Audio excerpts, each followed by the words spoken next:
Bismillahirrahmanirrahim. Assalamualaikum warahmatullahi wabarakatuh. Alhamdulillahi wa kafa, wassalatu wassalamu ala al-habibil mustafa wa ala alihi wa sahbihi wa man ihtada bihudahu amma ba'du. Allahumma 'allimna ma yanfa'una wanfa'na bima 'allamtana wa zidna ilman ya rabbal alamin.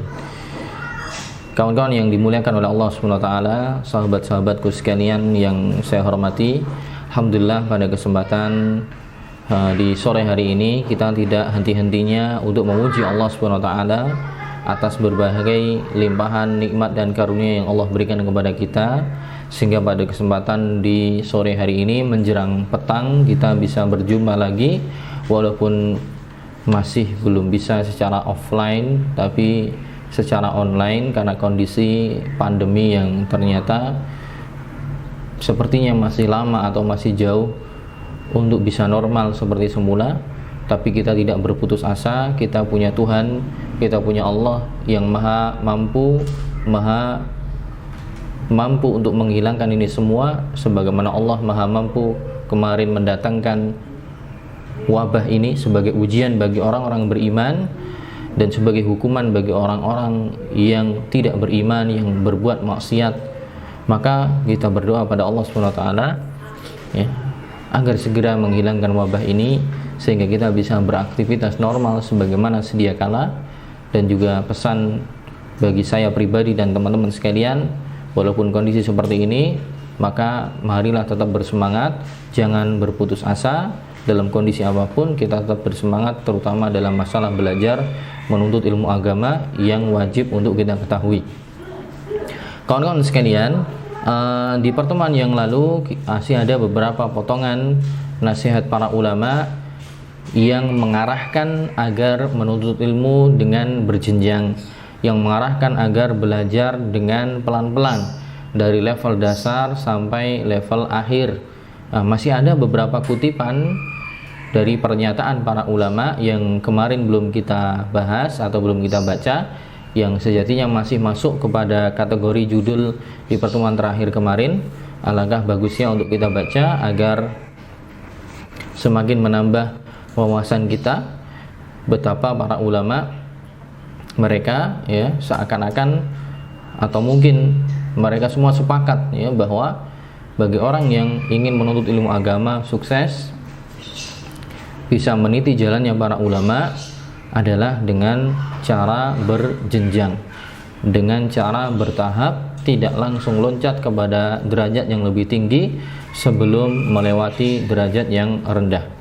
Kemarin masih ada kutipan ya di bagi yang punya versi Arabnya. Sekali lagi mohon maaf untuk versi terjemah PDF bahasa Indonesianya belum ada susulan lagi. Insya Allah saya usahakan ya, karena kemarin masih ada beberapa urusan. Saya usahakan semoga besok ya Ahad ya siang semoga bisa saya share sampai pada yang kita bahas terakhir kali ini insya Allah. Taib.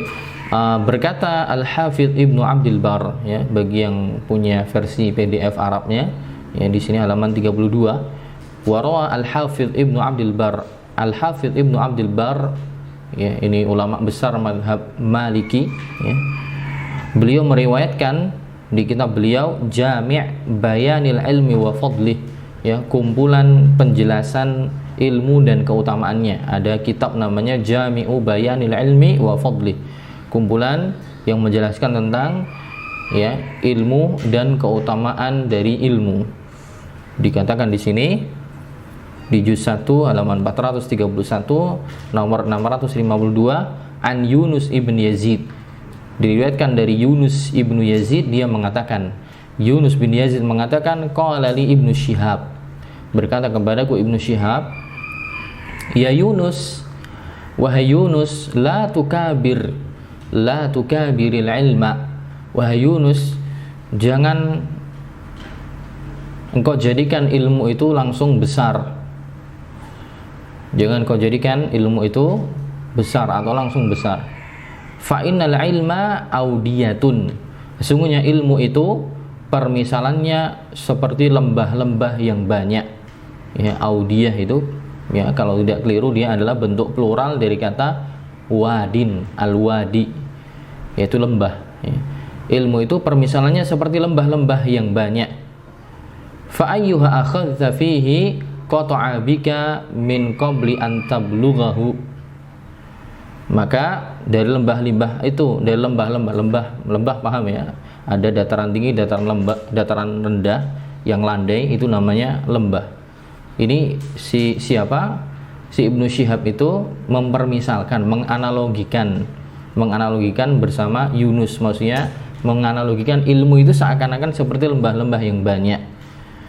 Fa ayyuha akhadza fihi, maka dari lembah-lembah itu yang kamu ambil di dalamnya, qata'a bika, dia akan memutusmu atau memotongmu sebelum engkau min qabli an tablughahu, sebelum engkau sampai kepadanya, walakin khudhu ma'al ayyam wal layali, tetapi ambillah atau lewatilah lembah itu bersamaan dengan berlalunya hari-hari, yaitu siang dan malam. Maksudnya gini, Ibnu Syihab itu memberikan nasihat kepada Yunus, kalau kamu pengen melewati lembah yang banyak, maksudnya perjalanan jauh, ya, mungkin dia menggambarkan dengan perjalanan yang jauh, ya, perjalanan yang jauh, dia ingin melewati lembah-lembah yang banyak. Nah, jangan langsung dilewati semuanya gitu, Kalau kamu memaksakan untuk langsung lewati semuanya, maka qata'a bika min qabli an tablughahu, maka lembah itu yang memotongmu sebelum engkau sampai padanya. Maksudnya sesuatu yang terlalu banyak langsung dilewati padahal kapasitas diri belum punya, maka justru malah dia yang akan tumbang, yang tidak bisa melewati lembah tersebut. Tapi bagaimana caranya? Tapi caranya adalah walakin khudhu ma'al ayyami wal layali, tapi ambillah, lewatilah, arungilah lembah-lembah tadi dengan berlalunya siang dan malam. Maksudnya pelan-pelan. Wala ta'khudh al-ilma jumlatan, dan janganlah mengambil ilmu dalam jumlah ukuran yang langsung banyak besar. Kenapa? Fa inna man rama akhdahu jumlatan, karena barang siapa yang menginginkan untuk ngambil ilmu langsung jumlah, itu dalam ukuran yang banyak, maka dzahaba anhu jumlah, maka sama saja nanti juga akan mudah hilang dengan jumlah yang banyak pula, dengan jumlah yang besar pula. Walakinna syai'a ba'da syai', namun ambillah syai', sesuatu setelah sesuatu, maksudnya sedikit demi sedikit, dari ilmu itu ambil sedikit demi sedikit, ma'al layali wal ayyam, dengan sambil berlalunya siang dan malam, sambil berlalunya hari demi hari, pelan-pelan, Jangan misalnya ilmu yang harusnya selesai dibacakan butuh sebulan, tapi dipaksakan sepekan selesai. Sama, mungkin bisa jadi sepekan dia bisa selesai, tapi karena mengambilnya terlalu cepat, maka akan cepat pula ilmu itu juga akan hilang. Nah, itu nasihat siapa? Nasihat Ibnu Syihab kepada Yunus. Kemudian dikatakan juga wa qala Bahauddin Ibnu Nahas Al-Halabi An-Nahwi Syekhud Diyar Al-Misriyah fi ilmi lisan, Ini Ibnu Nahas itu terkenal, dia ulama nahwu, ulama nahwu, ilmu nahwu. Lupa saya bukunya, saya di rumah punya bukunya, buku nahwu untuk pemula, yang menulis adalah Ibnu Nahas. Berkata Bahauddin Ibnu Nahas Al-Halabi An-Nahwi, penisbatan beliau bahwa beliau ahli nahwu. Syekhud Diyar Al-Misriyah, syekhnya negeri Mesir, fi ilmi lisan, dalam ilmu lisan, ilmu berkaitan dengan bahasa. Ibnu Nahas mengatakan al-yauma syai'un wa ghadan mithluhu, pada hari ini ambillah syai', sesuatu dari ilmu, wa ghadan mithluhu, besok juga serupa, seperti itu, konsisten. Hari ini ambil sekian, besok sekian. Minuh bila ilmi allati tultaqatu, dari ilmu yang tultaqat. Tultaqat itu apa? Dipungut, dipungut dikit-dikit sekarang dipungut sekian, besok dipungut lagi sekian, seterusnya. Ya, dari ilmu yang dipungut hari demi hari. Yuhassilul mar'u biha hikmatan, maka seseorang akan bisa meraih hikmah. Kenapa? Wa innama sailu ijtima'un nuqati. Kenapa? Karena aliran air itu bermula dari kucuran tetesan air yang banyak. Maksudnya gini,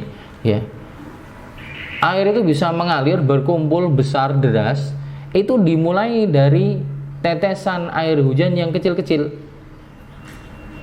Allah menurunkan hujan, itu nggak langsung mengalir enggak, tapi kecil-kecil satu-satu, rintik-rintik satu, tapi dalam jumlah yang banyak, konsisten.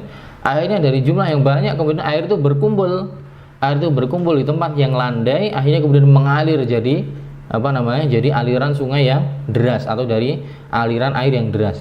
Nah, sebetulnya juga ilmu yang dimiliki oleh seseorang menjadi seperti aliran air itu dimulai dari mengumpulkan satu tetes dari ilmu, pelan-pelan hari demi hari diarungi, maka nanti akan berkumpul menjadi kubangan air, berkumpul menjadi aliran air yang deras. Jadi pelan-pelan. Sebagaimana juga nasihat dari Syekh Muhammad Ibnu Shalih Al-Utsaimin rahimahullahu taala di dalam Manzumah Al-Qawaid wal Usul yang sebelumnya juga ini pernah dibacakan juga pernah dibacakan di bait yang kelima sampai bait yang ketujuh. Beliau mengatakan wa ba'du fal ilmu buhurun zakhirah. Sesungguhnya ilmu itu permisalannya seperti lautan yang airnya sangat meluap banyak. Lan yablughal kadihu fihi akhirah. Orang yang berusaha keras, bekerja keras, dia bekerja keras untuk apa? Untuk mengarungi laut tersebut tidak akan bisa sampai kepada ujungnya, karena saking luasnya, saking dalamnya, jumlah airnya sangat banyak. Tapi gimana? Lakinna fi usulihi tashilan linailihi fahris tajid sabila. Jadi Syekh Utsaimin mempermisalkan ilmu itu seperti lautan yang luas, seperti lautan yang sangat dalam. Kalau orang mau menguasai semua sampai ujung-ujungnya nggak akan bisa, saking luasnya. Ilmunya terlalu luas, umur kita terbatas, kemampuan kita juga terbatas. Tapi bagaimana untuk bisa menguasainya? Lakinna fi usulihi tashilan. Namun dengan menguasai usulnya, usul setiap ilmu, dasar-dasar setiap ilmu, kaidah-kaidah yang ada, pondasi-pondasi yang ada setiap disiplin ilmu akan mempermudah linailihi untuk menggait atau untuk menghasilkan menguasai ilmu tersebut. Jadi kuncinya dengan mempelajari usulnya. Fahris tajid sabila, maka bersemangatlah, insyaallah engkau akan mendapati jalan untuk menuainya. Faghtanimil qawaidal usula, maka igtanim, manfaatkanlah dengan baik. Maksudnya apa? Anggaplah sebagai ghanimah. Anggaplah sebagai ghanimah, sesuatu yang mahal, dengan menguasai qawaid, yaitu kaidah-kaidah dan usulnya. Faman tafuthu yuhram al-wusula. Tapi barang siapa yang terlalaikan dari kaidah-kaidah dan usul setiap disiplin ilmu tadi yuhram al-wusula, maka dia akan terharamkan atau terhalangi dari sampai kepada ilmu tersebut. Nah, menguasai usul dasar inilah yang namanya kita mempelajari ilmu pada level pemula, level pemula, baru kemudian beranjak ke level yang setelahnya. Dan seterusnya ada nasihat lagi dari Ar-Raghib Al-Asfahani, tapi kita tidak baca. Kita langsung ke tema yang menjadi judul pada kesempatan sore hari ini, yaitu hukum membaca mutawwalat. Hukum membaca mutawwalat, maksudnya hukum bagi atau hukum secara global dulu hukum membaca buku-buku yang mutawwalat, yang mabsutat. Mutawwalat itu artinya, mutawwal artinya panjang, mabsut artinya yang lebar, yang terhampar. Maksudnya adalah buku-buku yang sudah level akhir, yang pembahasannya nggak ringkas lagi, tapi pembahasannya sudah menjadi pembahasan yang luas. Orang ya kalau belajar fikih misalnya, untuk pemula ya ditanya hukum ini apa, ya. Hukum masalah ini apa? Misalnya masalah isbal misalnya. Kemudian kita apa? Kita mengetahui, mungkin mengambil pendapat yang rajih, oh isbal tidak boleh misalnya. Itu kita ngambil sisi ringkesnya, langsung apa hasilnya. Tapi kalau kita lihat di buku-buku yang ya sudah panjang lebar membahas itu ulama khilaf di situ luas. Ya.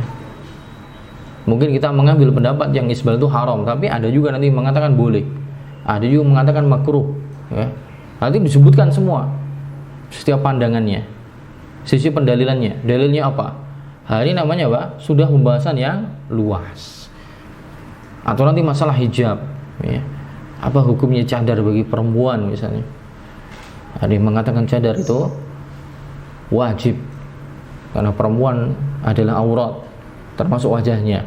Ada yang mengatakan ya sunnah hukumnya, tidak sampai pada derajat wajib.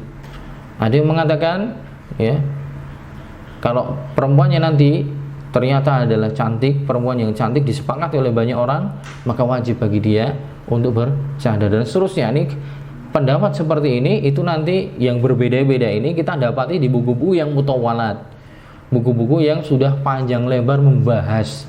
Jadi menghadirkan banyak pandangan-pandangan ulama dari madhab yang berbeda-beda. Nah ini nanti yang seperti ini sudah tingkat untuk bukan pemula lagi. Ya kalau pemula bingung nanti.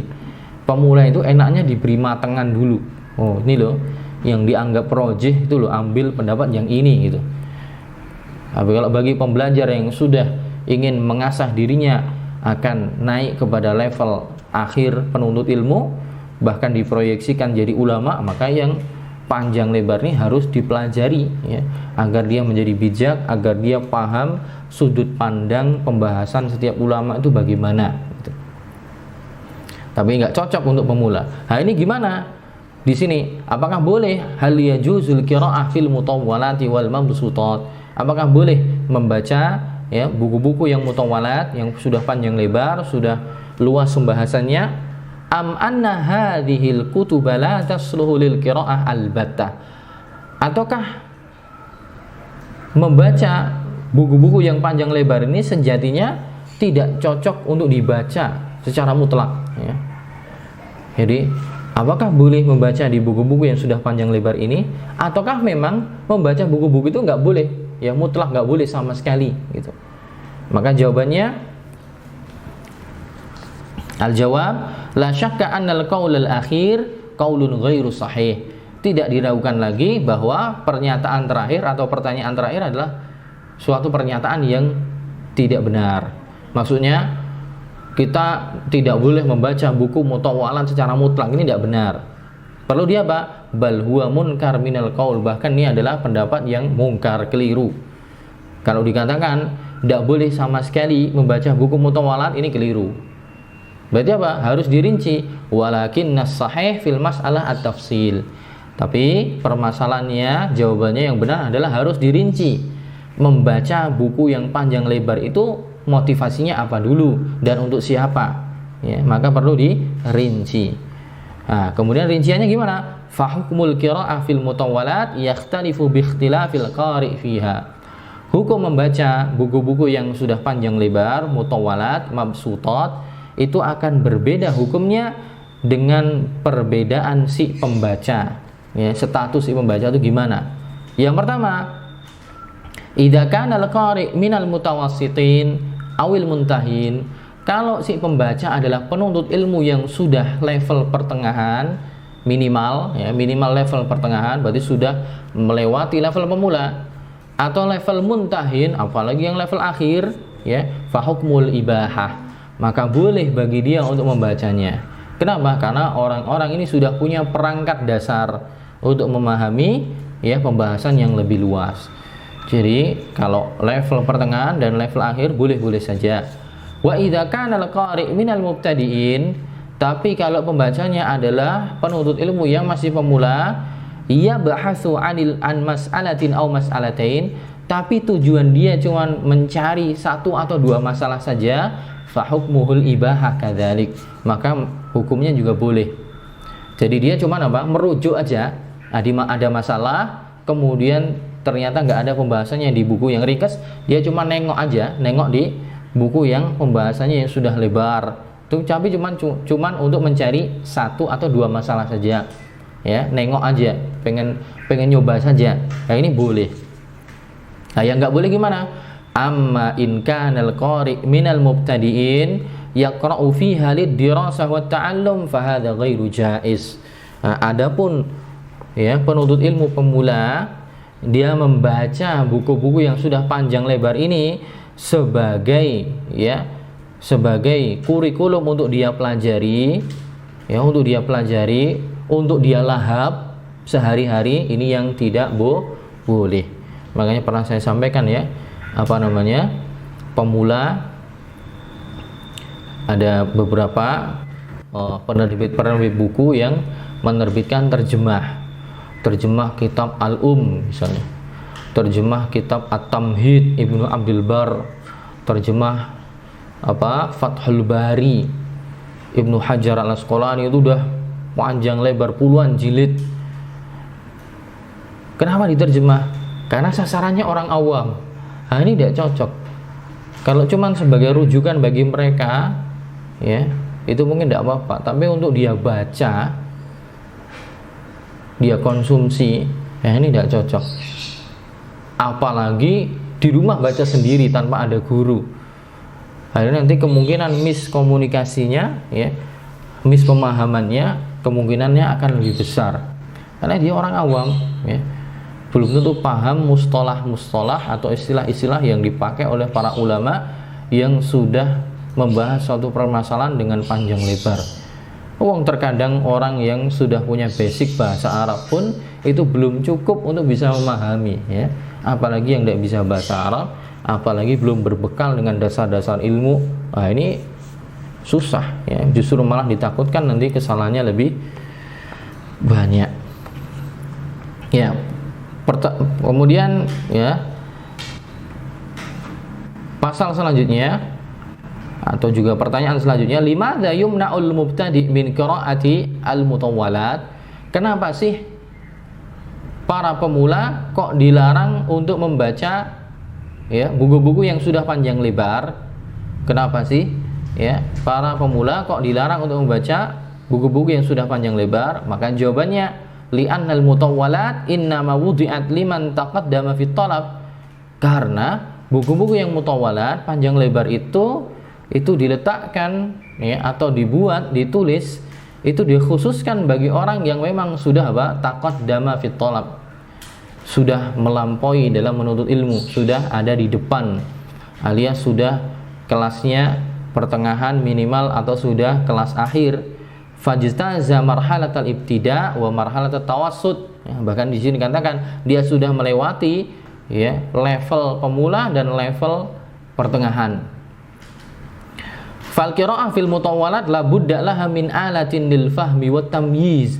Karena membaca pembahasan dalam buku-buku yang mutawwalat itu wajib untuk punya alat untuk memahami dan alat untuk membedakan. Alatun lil faham, alat untuk memahami, dan alat lit tamyiz, untuk membedakan antara istilah-istilah para ulama. Wa hadhil alah hiyal ulumul alah. Alat-alat ini maksudnya apa? Ya, ilmu alat. Ilmu alat itu apa? Usulul fiqh, usulul lughah. Ya, di sini dikatakan dia paham usulul lughah, dasar-dasar bahasa Arab, ya.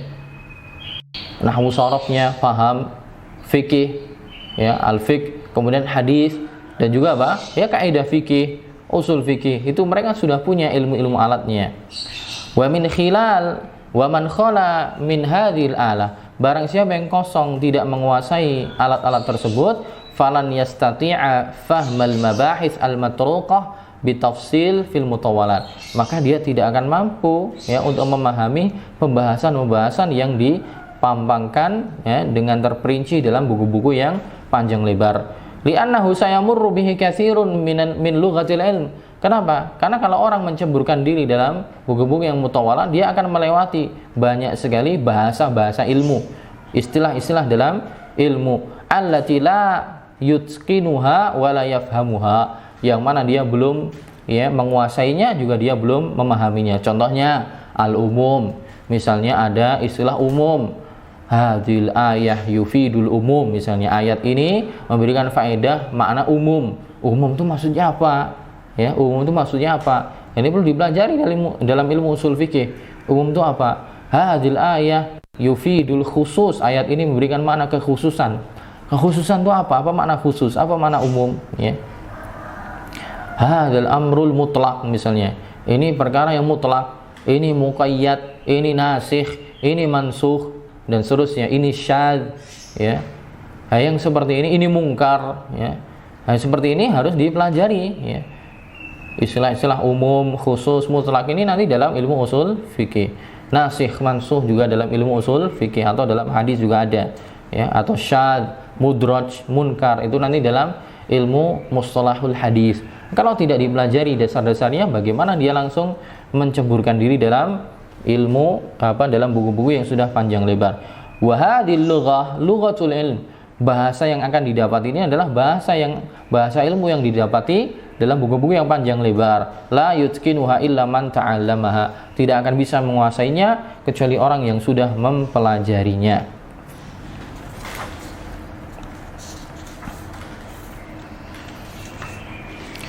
Satu lagi, limadza tuqra'ul mutawwalat, kenapa buku-buku mutawwalat itu juga nanti akhirnya harus dibaca?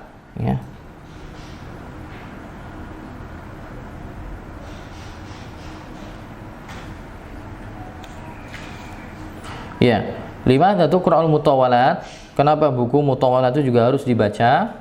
Tentunya ini yang sudah levelnya lebih dari pemula, Tuqra'ul mutawwalat di amroin. Di sini dikatakan buku-buku mutawwalat itu juga penting untuk dibaca, tapi untuk level yang khusus, dan tujuannya untuk dua perkara, paling tidak untuk dua perkara.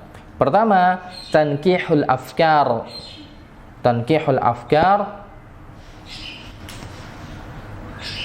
ba'dihha bi ba'din.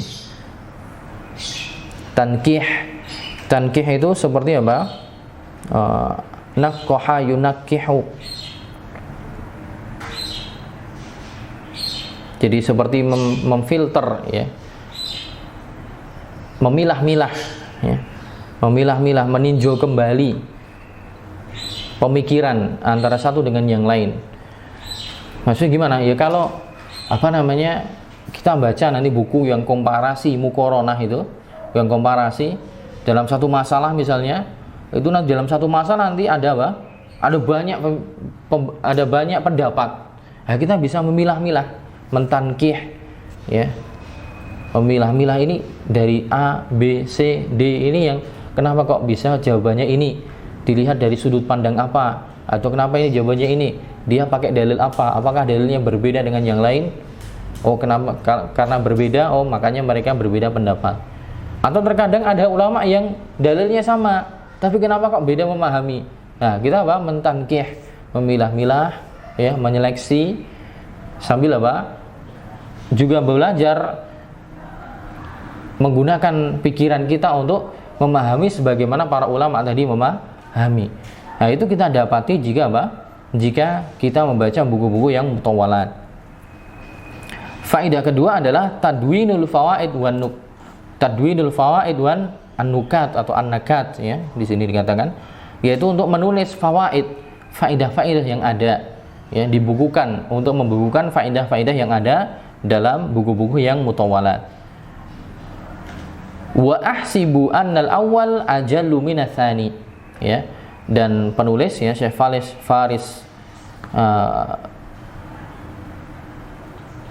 penulisnya mengatakan wa ahsibu annal awwal ajallu minats tsani, dan saya berpikir atau saya anggap faedah yang pertama itu lebih besar daripada yang kedua. Maksudnya adalah faedah yang pertama tadi untuk meneliti, memilah-milah, mempelajari pemikiran para ulama, itu faedah itu lebih besar kita dapati ketika membaca buku-buku yang mutawwalat. Adapun yang kedua cuma nulis faedah, ini li'annahu bihi tanmul malakat. Dikatakan kenapa faedah yang pertama lebih lebih besar, li'annahu bihi tanmul malakat. Karena dengan melihat sudut pandang para ulama, bagaimana mereka berpikir, memilih-milih dan memilah-milah pemikiran mereka, itu yang akan menumbuhkan malakat fiqhiyah atau malakat ilmiah, ya. Malakat itu kemampuan keilmuan kita sebagai penuntut ilmu. Ya, kita ketika melihat ulama ini kok bisa berpendapat seperti ini, kita akan bisa melihat, oh, sudut pandang dia seperti ini, cara berpikir dia seperti ini. Akhirnya kemudian kita kesetrum dengan kemampuan para ulama ini. Akhirnya kemampuan berpikir kita juga bertumbuh, ya. Kemampuan ilmiah kita akan bertumbuh dan bertambah, ya. Berbeda yang kedua, kalau kedua cuma mencatat faedah, bi khilafis tsani fa innahu yuwassi'u as-saqafah fa hasbu. Kalau yang kedua itu sekedar cuman memperluas wawasan saja. Tapi untuk yang mengembangkan pola pikir kita, mengembangkan cara kita, ya, melihat suatu permasalahan menjadi banyak sudut pandang sehingga bisa lebih bijak, lebih luas pemahamannya, itu yang tankihul afkar, faedah yang pertama. Dengan kita membaca buku-buku mutawalat, bisa melihat bagaimana para ulama berpendapat. Nah, mungkin pada kesempatan kali ini sampai pada poin itu. Insyaallah ini kemungkinan cuman tinggal satu pertemuan lagi, ya, satu pertemuan lagi kita habiskan insyaallah di hari Selasa. Mungkin itu yang bisa saya sampaikan. Wallahu a'lam bishawab. Ada yang tanyakan mungkin?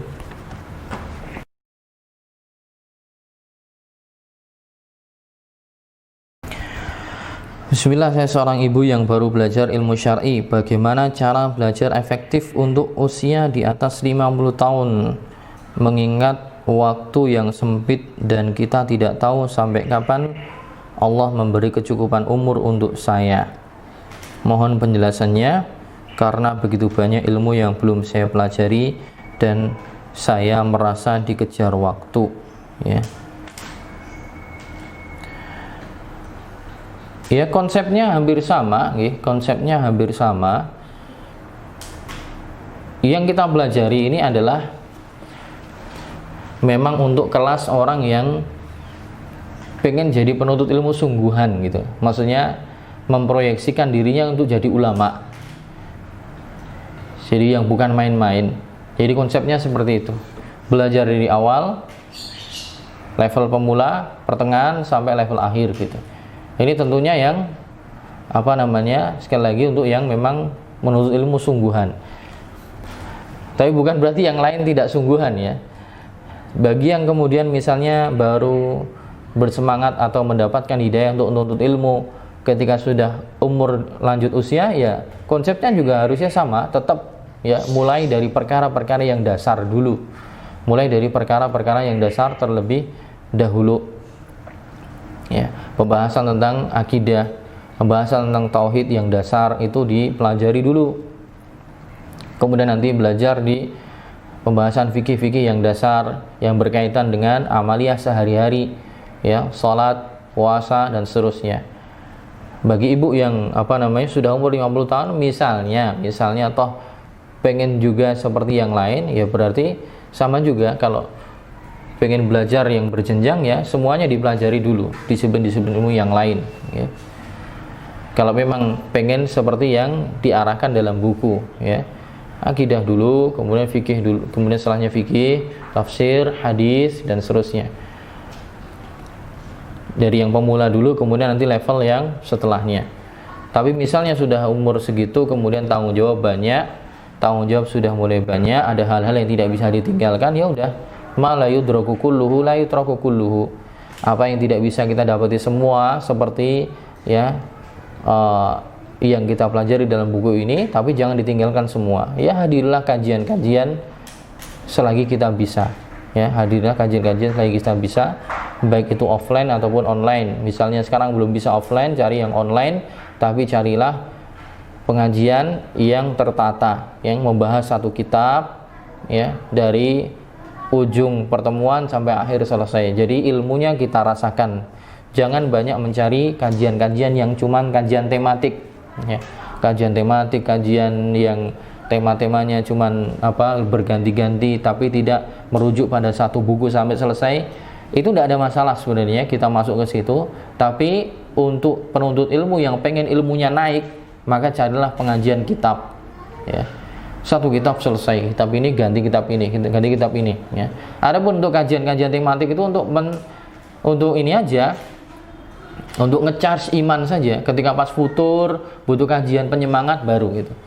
Tapi untuk pengajian yang levelnya ingin menaikkan derajat keilmuan, maka harus cari pengajian yang rutin bahas kitab tertentu sampai selesai. Insya Allah kalau istiqomah nanti akan kelihatan perkembangan keilmuannya.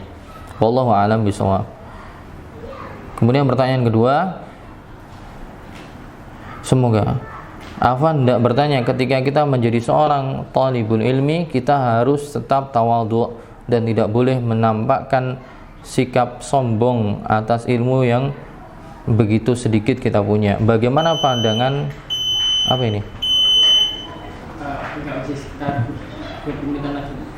bagaimana pandangan dari Ustadz ketika menyikapi seseorang yang sangat keras dalam menemui sebuah perbedaan pendapat atau ikhtilaf? Memang kita tidak pungkiri ya, dalam suatu permasalahan itu ada permasalahan ya, ada permasalahan yang terkadang kita berbeda pendapat, kita berbeda sudut pandang dengan pendapat yang lain.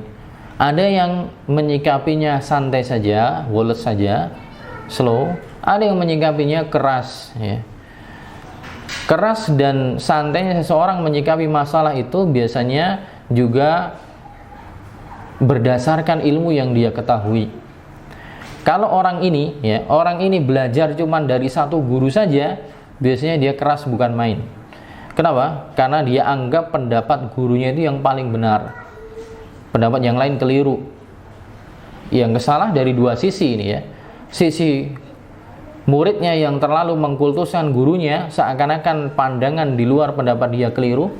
Yang kedua, terkadang juga gurunya keliru, karena gurunya terlalu mendoktrin muridnya ya.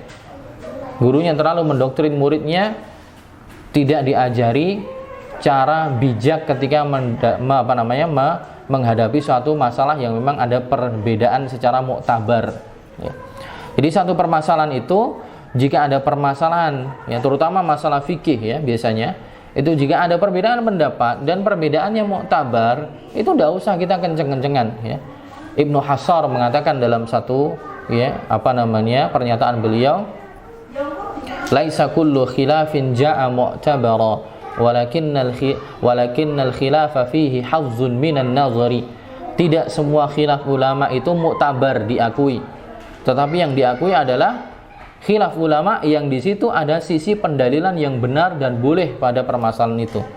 Jadi misalnya ada satu masalah ulama berbeda pendapat dan memang sisi pendalilan di situ diperbolehkan ya kita nggak usah kenceng-kencengan di situ, slow aja.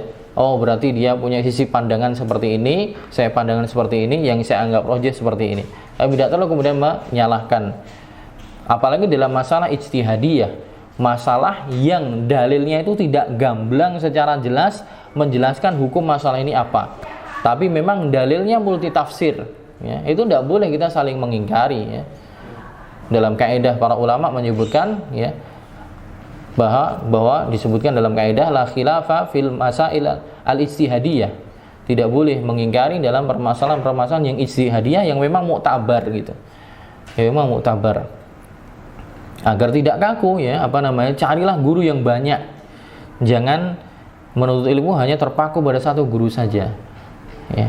Ayyub As-Sikhtiyani rahimahullah ta'ala, salah satu ulama salaf, mengatakan ya, idza aradta an ta'rifa khata'a muallimika fajalis ghairahu.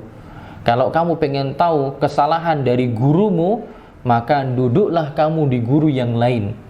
Maksudnya, kalau kita duduk di guru ini saja, kita akan menganggap pendapatnya semua itu benar gitu. Kenapa? Karena kita terpaku cuma satu pandangan saja. Maka Ayyub As-Sikhtiyani mengatakan fajalis ghairahu, coba kamu duduk di guru yang lain yang punya level ilmu yang sama atau mungkin lebih tinggi. Di sana pasti nanti punya pandangan yang berbeda. Padanya berbeda itu ternyata menjelaskan, oh ternyata guru saya pada masalah itu kemarin dia keliru. Baru kita tahu. Nah, kalau kita punya guru yang banyak, kita nanti akan lebih bijak dalam menyikapi suatu permasalahan. Kadang orang yang terlalu keras, kenceng itu tidak bisa memposisikan biasanya. Ya tadi karena gurunya terbatas hanya itu saja. Kemudian kedua, tidak mengetahui mana sih khilaf yang muktabar, mana yang bukan. Wallahu a'lam bishawab. Subhanakallahumma bihamdika asyhadu an la ilaha illa anta astaghfiruka wa atubu ilaik. Assalamualaikum warahmatullahi wabarakatuh.